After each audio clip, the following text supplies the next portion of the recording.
दोस्तों, चलिए शुरू करते हैं आज की ये कहानी। प्रिया को अपनी आंखों पर विश्वास ही नहीं हो रहा था।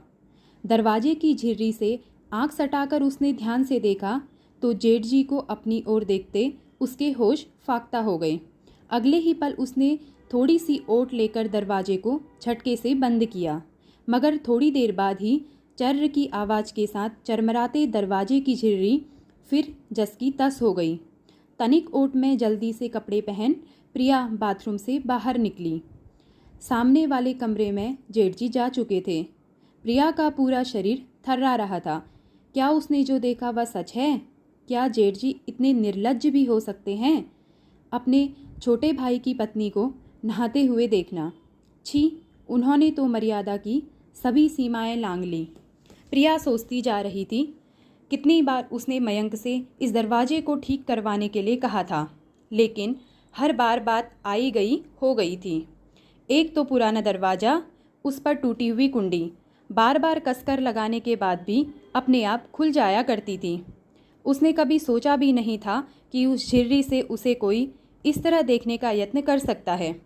पहले भी जेठ जी की कुछ हरकतें उसे अच्छी नहीं लगती थी, जैसे पैर छूने पर आशीर्वाद देने के बहाने गंदी तरह से उसकी पीठ पर हाथ फिराना, बेशर्मों की तरह कई बार उसके सामने पैंट पहनते हुए उसकी जिप लगाना, 1.5 साल के नन्हे भतीजे को उसकी गोद से लेते समय उसके हाथों को जबरन छूना और उसे अजीब सी निगाहों से देखना। नई नई शादी की सकुचाहट में वह मयंक को कुछ बात नहीं बता पाती। कई बार उसे खुद पर संशय होता कि क्या उसका शक सही है या फिर यह उसका वहम है। जल्दबाजी में कोई निर्णय कर वह किसी गलत नतीजे पर नहीं पहुंचना चाहती थी, क्योंकि यह एक बहुत ही करीबी रिश्ते पर प्रश्न खड़े करने जैसा था। लेकिन आज की घटना ने उसे फिर से सोचने पर विवश कर दिया। घर के आंगन के एक कोने में बना यह कमरा यूँ तो अनाज की कोठी, भारी संदूक व पुराने कूलर रखने के काम आता था, परंतु रेलवे में पदस्थ सरकारी कर्मचारी, उसके जेठ, अपनी नाइट ड्यूटी के बाद शांति से सोने के लिए अक्सर उस कमरे का इस्तेमाल किया करते थे।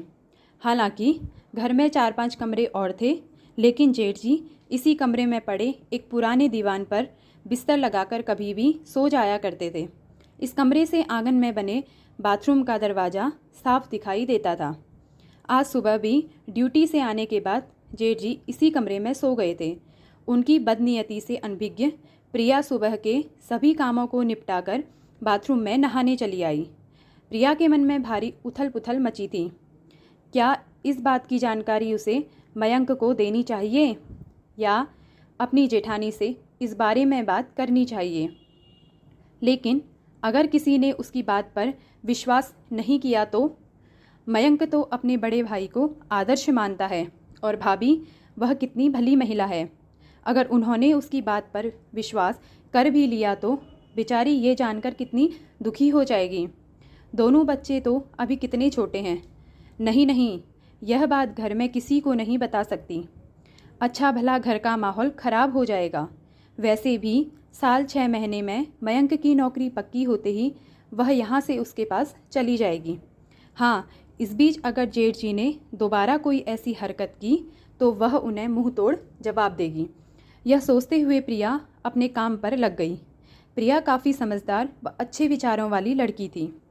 ससुराल में उसे वैसे कोई तकलीफ नहीं थी, बस अपने जेठ का दोगलापन प्रिया को जरा खलता था।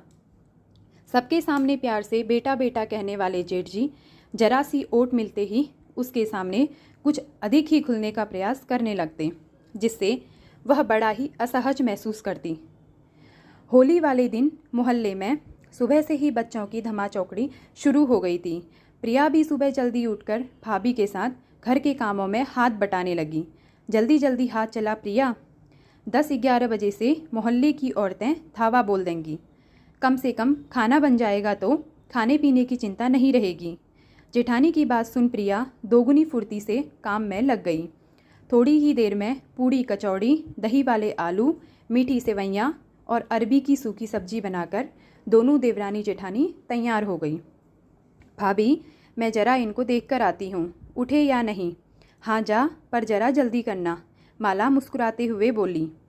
कमरे में घुसकर प्रिया ने सो रहे मयंक के चेहरे की खूब गद बनाई और मज़े से किचन में आकर अपना बचा हुआ काम निपटाने लगी। इधर मयंक की नींद खुलने पर सभी उसका चेहरा देखकर हंसते हंसते लोटपोट हो गए। हैरान मयंक ने बरामदे में लगे कांच में अपनी लिपी पुती शक्ल देखी तो प्रिया की शरारत समझ गया। भाभी, प्रिया कहाँ है? भाई, तुम्हारी बीवी है, तुम जानो, मुझे तो सुबह से नज़र नहीं आई। भाभी ने हंसते हुए जवाब दिया।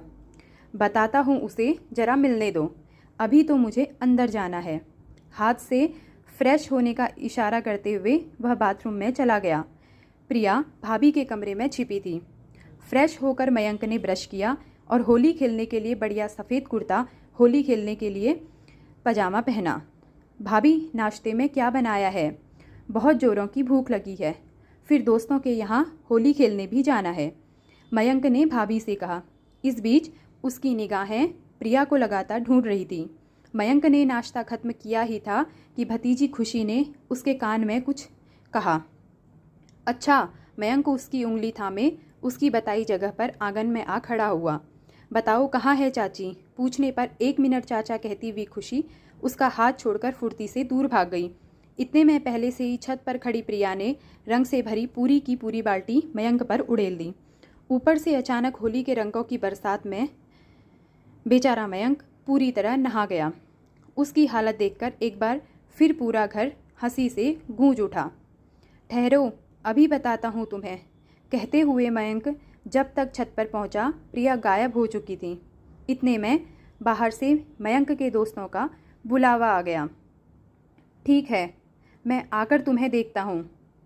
भनभनाता हुआ मयंक बाहर निकल गया। उधर भाभी के कमरे में अलमारी के एक साइड में छिपी प्रिया जैसे ही पलटने को हुई, किसी ने उसे अपनी गिरफ्त में ले लिया। उसने तुरंत ही अपने को उन बाहों से मुक्त करते हुए जेठ जी पर तीखी निगाहें डाली। आप? उसके चेहरे पर आश्चर्य और घृणा के मिले जुले भाव थे। अरे तुम, मैं समझा माला है, जेठ जी ने चौंकने का बहाना करते हुए कहा। बस, अब और नहीं। मन में यह विचार आते ही प्रिया ने भरपूर ताकत से जेठ जी के गाल पर एक तमाचा जड़ दिया। अरे पागल हो गई क्या, मुझ पर हाथ उठाती है? जेठ जी का गुस्सा 7वें आसमान पर था। पागल नहीं हूँ, बल्कि आपके पागलपन का इलाज कर रही हूँ, क्योंकि सम्मान की भाषा आपको समझ नहीं आ रही। गलत थी मैं जो सोचती थी कि मेरे बदले हुए व्यवहार से आपको अपनी भूल का एहसास हो जाएगा, पर आप तो निर्लज्जता की सभी सीमाएं लांघ बैठे। अपने छोटी भाई की पत्नी पर बुरी नज़र डालते हुए आपको शर्म नहीं आई? कैसे इंसान हैं आप? इस बार आपको इतने में ही छोड़ रही हूँ, लेकिन आइंदा से अगर मुझसे जरा सी भी छेड़खानी करने की कोशिश की तो मैं आपका वह हाल करूँगी कि किसी को मुंह दिखाने लायक नहीं रहेंगे। आज आप अपने छोटे भाई, पत्नी और बच्चों की वजह से बचे हो, मेरी नज़रों में तो गिर ही चुके हो। आशा करती हूँ कि सबकी नज़रों में गिरने से पहले संभल जाओगे, कहकर तमतमाती हुई प्रिया कमरे के बाहर चली गई। कमरे के बाहर चुपचाप खड़ी माला प्रिया को आते देख तुरंत दरवाजे की ओट में हो गई। वह अपने पति की दिलफेक आदत और रंगीन तबीयत से अच्छी तरह वाकिफ़ थी, पर रूढ़िवादी बेड़ियों में जकड़ी माला ने हमेशा ही पति परमेश्वर वाली परंपरा को बनाए रखा था। वह कभी कभी अपने पति की गलत आदतों के खिलाफ आवाज़ उठाने की हिम्मत नहीं कर पाई थी, लेकिन आज प्रिया ने जो हिम्मत दिखाई उसके लिए माला ने मन ही मन उसकी बहुत सराहना की। प्रिया ने उसके पति को ज़रूरी सबक सिखाने के साथ साथ उस घर की इज्जत पर भी आँच न आने दी। दोस्तों, वीडियो पसंद आए तो वीडियो को लाइक करिएगा, शेयर करिएगा, कमेंट करिएगा। मिलते हैं अगली वीडियो में। धन्यवाद।